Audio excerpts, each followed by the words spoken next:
Hey there, and welcome back as we begin another European adventure.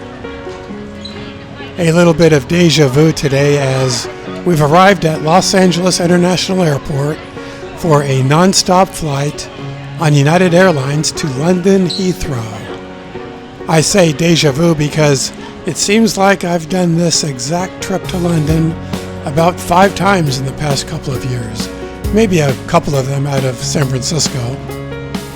I often use London as my launching point into other parts of Europe.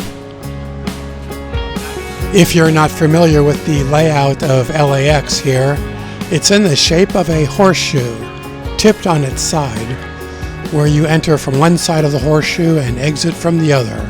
Terminals 1 through 8 are spread across the horseshoe, with United Airlines occupying T8 at the very end.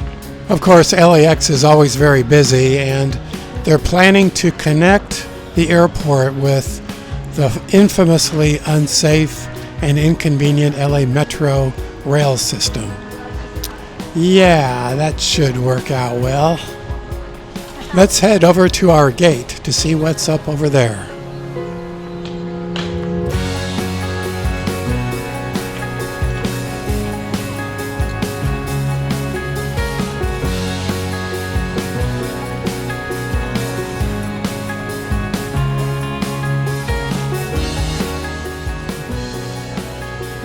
After arriving in London tomorrow, we'll spend the night there and then take another flight to another country in a different part of Europe. I'll tell you more about that later.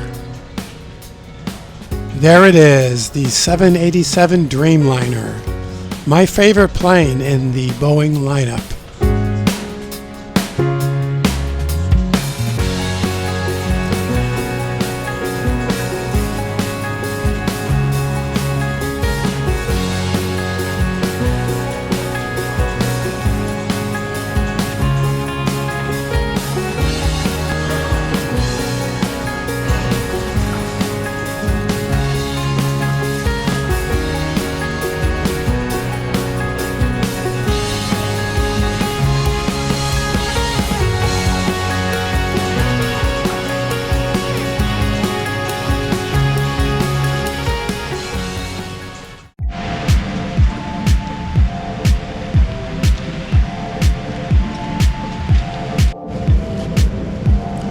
This is what Polaris business class looks like. And I am right behind them in the bulkhead seat in Premium Plus. It's not Polaris, but it's a lot better than economy.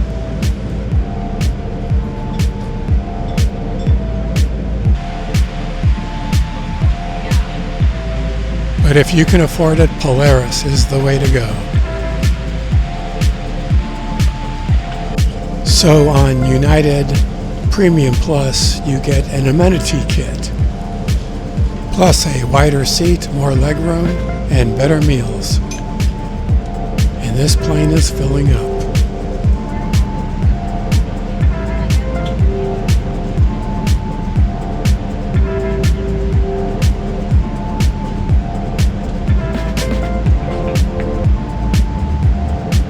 I like getting past Greenland. Psychologically, it's past the midway point.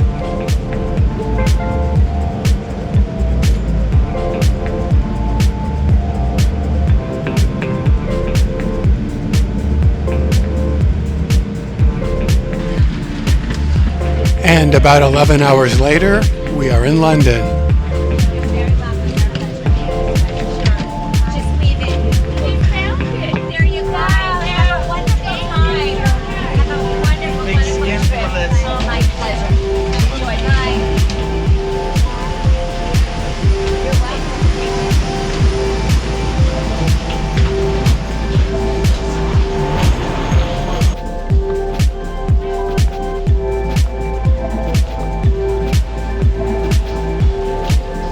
Okay, put on your most comfortable walking or running shoes because we are entering the long march to passport control at Heathrow Airport.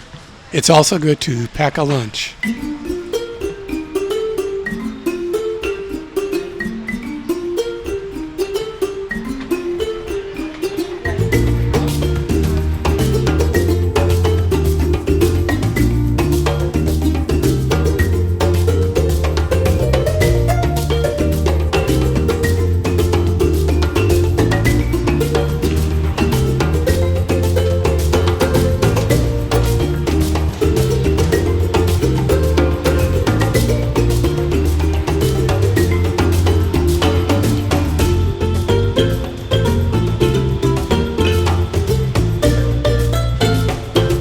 Thank you. It's nice to feel welcome.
All right, we survived the long march to passport control, but we're not through yet.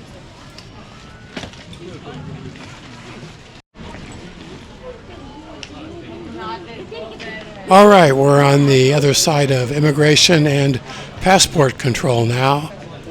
And that's the first time here at Heathrow that I've been able to successfully get through the e-gates, the facial recognition system, without it diverting me to a human immigration officer. I kind of like talking to the immigration officers here because they're very friendly. In fact, some of them are pretty funny when you talk to them. But I suppose the e-gate is faster. Now we're entering baggage claim, or baggage reclaim as they call it. And it's smooth sailing from here, providing my bag shows up.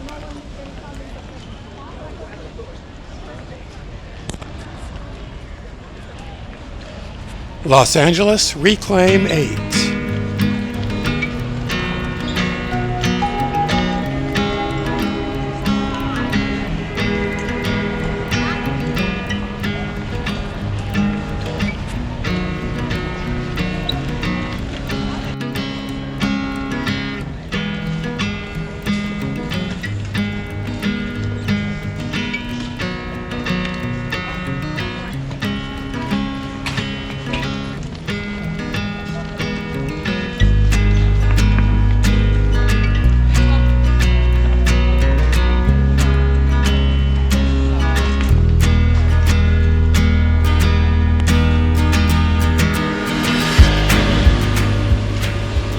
No matter how many times I do this, it always makes me nervous, waiting for my bag.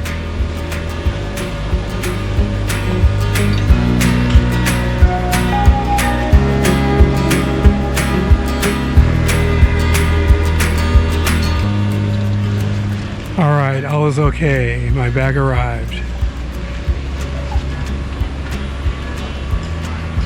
Now let's clear customs and get to the arrivals hall.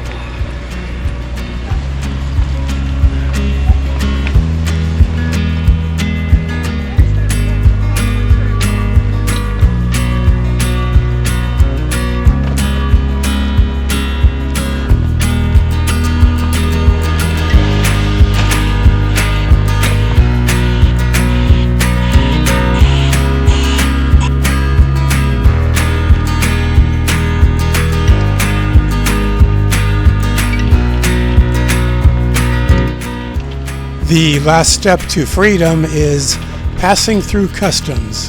And as always, we have nothing to declare, so we just breeze on through.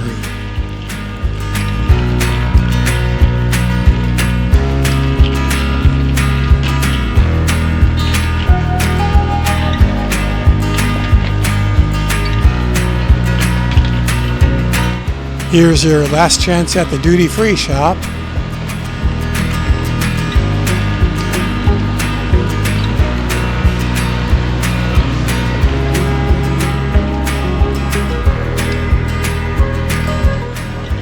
And here I always look for someone holding up a sign with my name on it to take me to my hotel, but it never happens. So this is the arrivals hall at Terminal 2, and this is your decision point. What do you want to do? If you're wanting to get to central London, you have some good options, including taking the Heathrow Express train, which goes directly to Paddington Station, and from there you can take the Underground or an Uber or a taxi to your final destination. Here on the left is a ticket counter for the Heathrow Express. But there's another train called the Elizabeth Line, and that's my favorite. It has a few stops and takes a little longer, but is generally cheaper than the Heathrow Express and just as comfortable. If, however, you're heading out to the country on a road trip, car rental counters are just down here.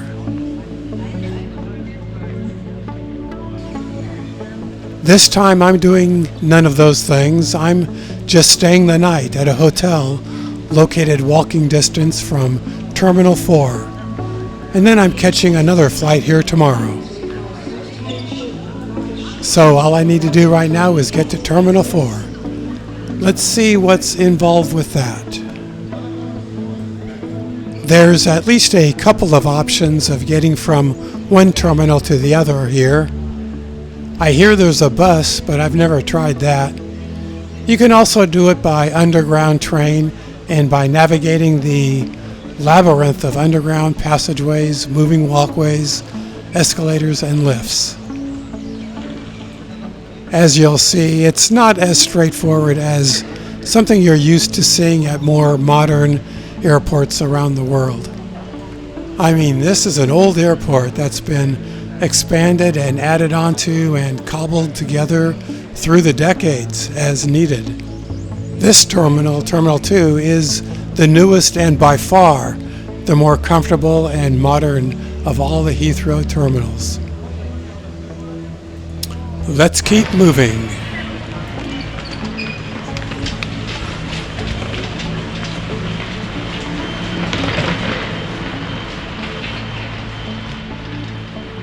I just exited the indoor part of Terminal 2 and we're now outside.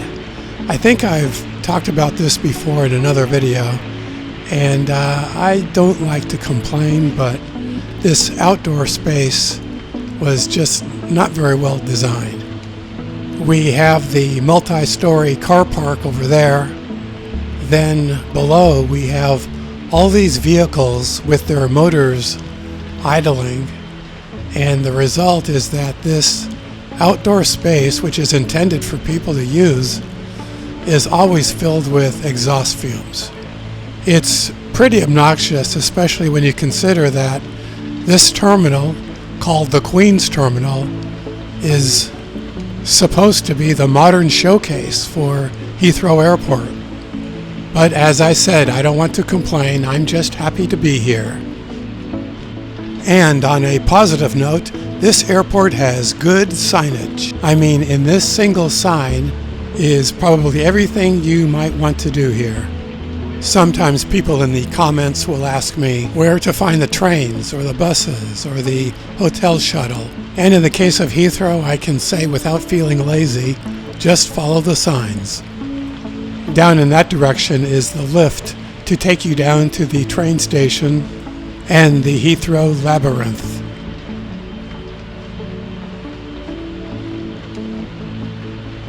There always seems to be a crowd and a line for the lift, so I opt to use the escalator.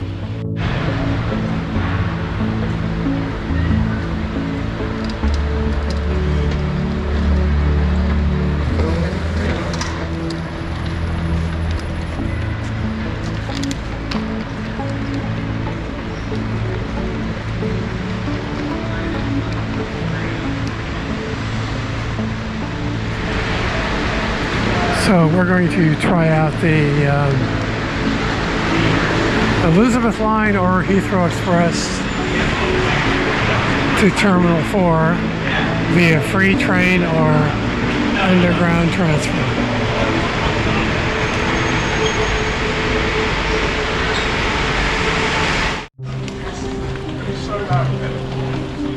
We've entered the labyrinth here, the maze of long walkways, escalators, lifts that you have to navigate to get from one part of the airport to another. Fortunately, the signage is good, even though you have no clue where you physically are in the geography of the airport. You just trust what the signs are telling you to do. Block the landing area.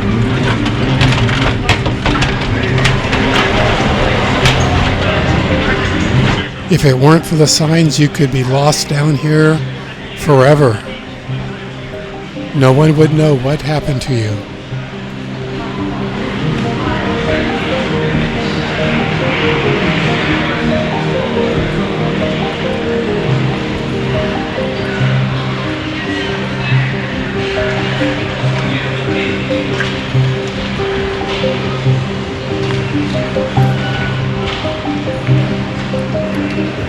So where we're standing right now is a very magical place, because right here we are at Heathrow Airport, and you can see all of the theming and signage and branding of the airport.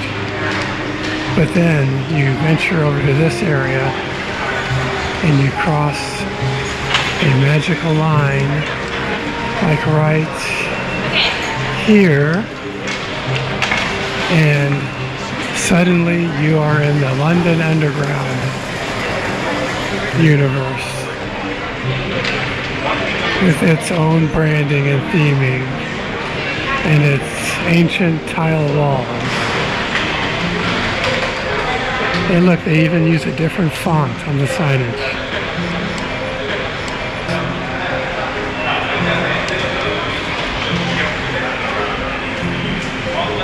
So it's like just crossing this line here, you enter into another dimension or another universe.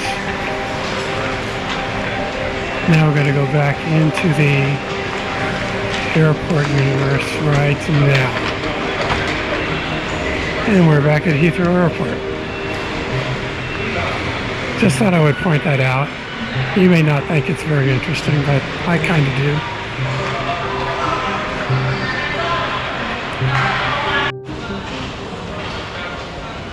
If you do get into trouble here, these people might be able to help you.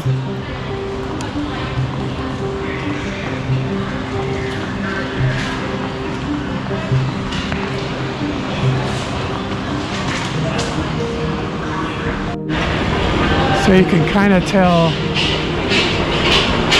what sort of cluster this is by all the steps you have to take to get from Terminal 2 just to get to the train system that will eventually take you to Terminal 4. So the rule of thumb is leave yourself plenty of time to make transfers this way.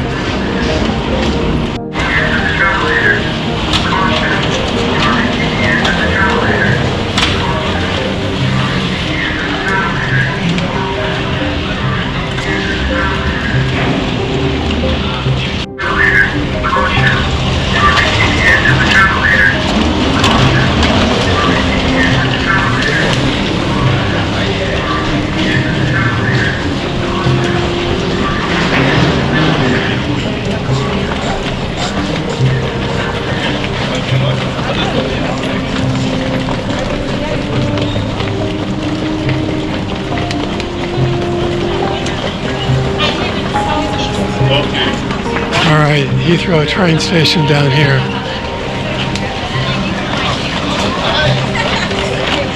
Long flight, huh?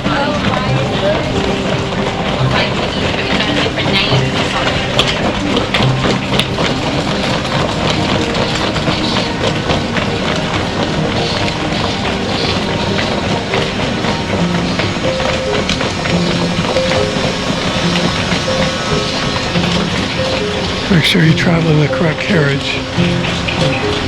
So this will tell you what terminal you need to go to for your airline.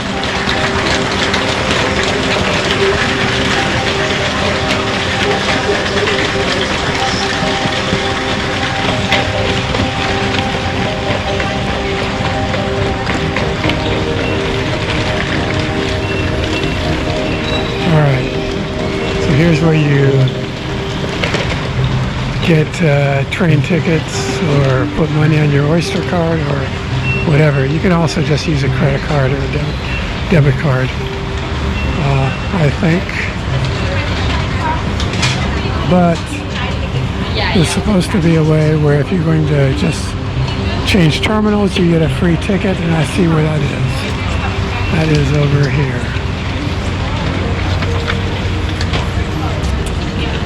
30 pounds on the Heathrow Express, but it takes you only to Paddington. Does it work? No, it doesn't. But we have put it in the backpack. Yeah, this is my phone. Yeah.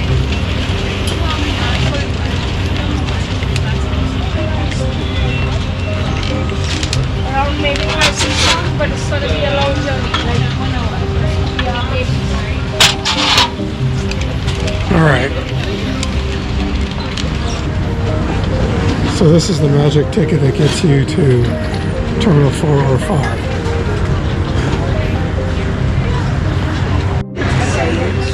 So this really is kind of a cluster. You have to go through all of this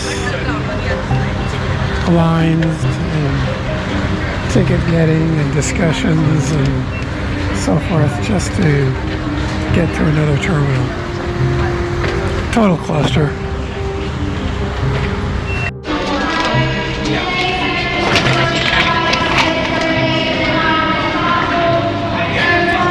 Then you take the elevator to where the trains are.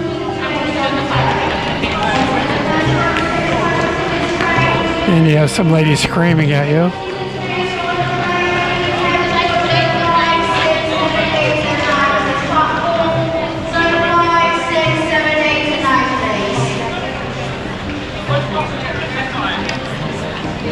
So terminals 4 and 5 to the right. Over there is going to Abbey Wood. We're going over here. Oh, more lifts. Oh no, that's the terminal 2 and 3. Let's see. Trains to terminals 4 and 5.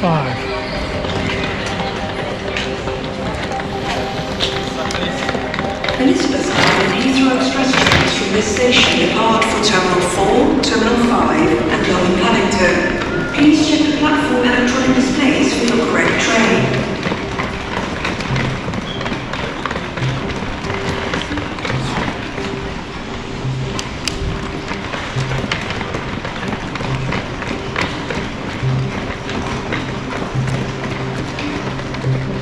All right, 3 minutes to the train going to Terminal 4.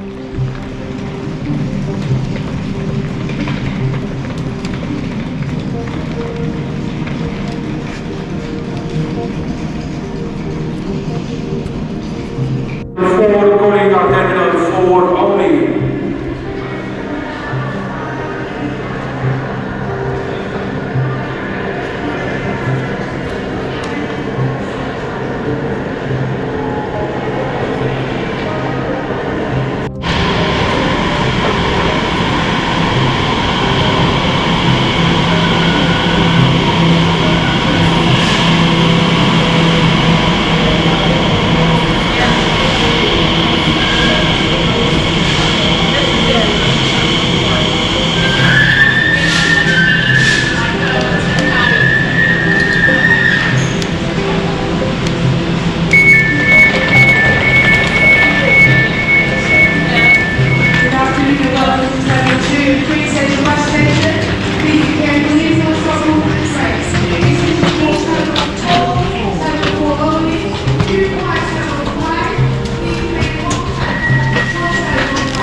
Station is Heathrow Terminal 4.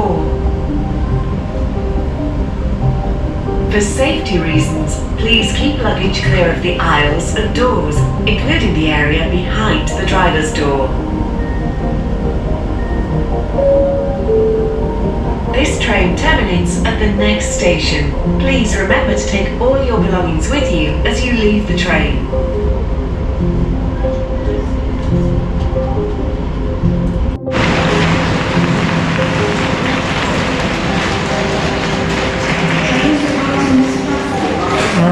arrived at Terminal 4. More tunnels to move through. Have to give up the ticket here. More lines.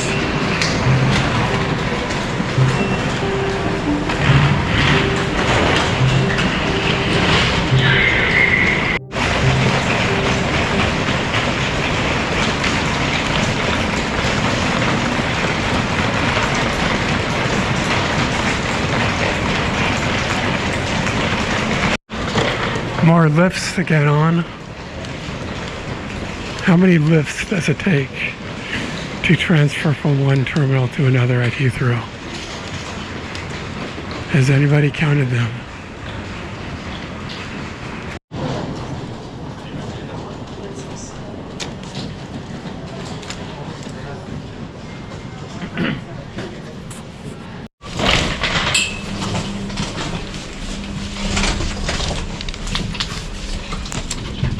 Okay, out of that elevator, and it looks like we've arrived at a real terminal here.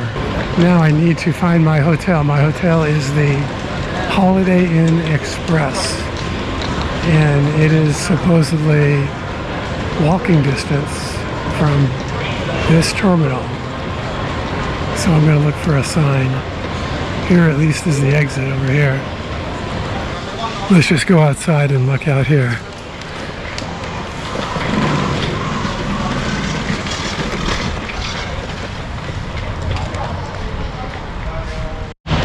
Okay, I came back inside because there was nothing out there, but here's a sign.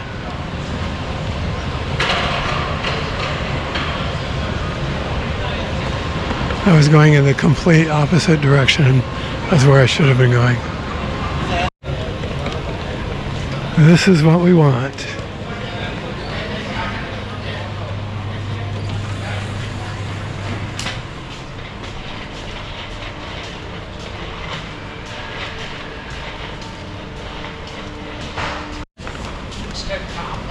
Now there's a sign I like to see after an 11-hour flight.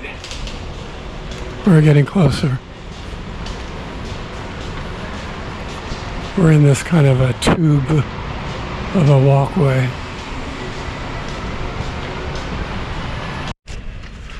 Okay, we veered out of that tube thing, and this is the entrance of the Holiday Inn.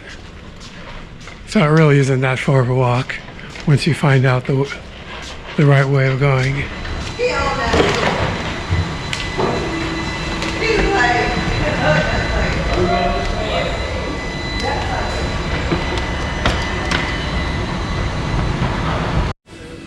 Okay, well it's 1 o'clock now and check-in time is 2 o'clock. My room isn't ready yet, so I need to hang out with all of these sleeping people in the lobby here for another hour. The only thing I want right now is to get into my room, take a shower, and go to sleep. But in the meantime, I'm going to check out the restaurant here because I am going to need dinner. The good news is they have beer on tap, and I just might take advantage of that before I fall asleep. We'll see. I'll get back to you and give you a little room tour when I'm able to get into it. Now I know most airport hotels do not have the best views or the best ambiance around them, but this one takes the cake. That's okay, I'm not here for the ambiance. I'm here just to sleep until I catch another flight tomorrow morning.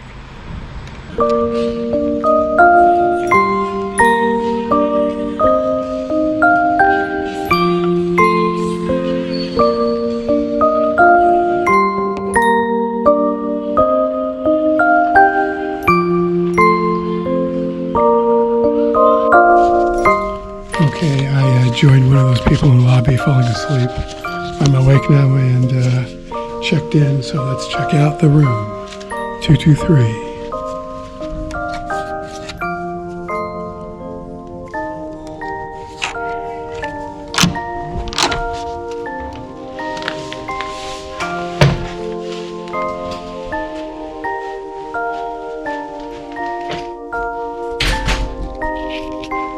Put down my heavy backpack. All right, here it is, Holiday Inn Express, Heathrow Airport. That looks decent. What kind of view do we have?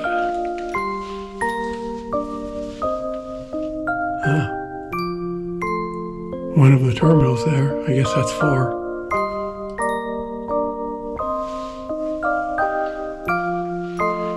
And we've got a kettle for coffee. That's good.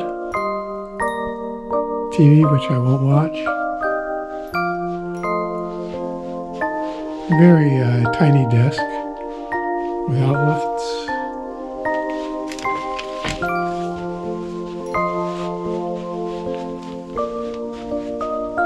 Ironing board, not needed. Bathroom.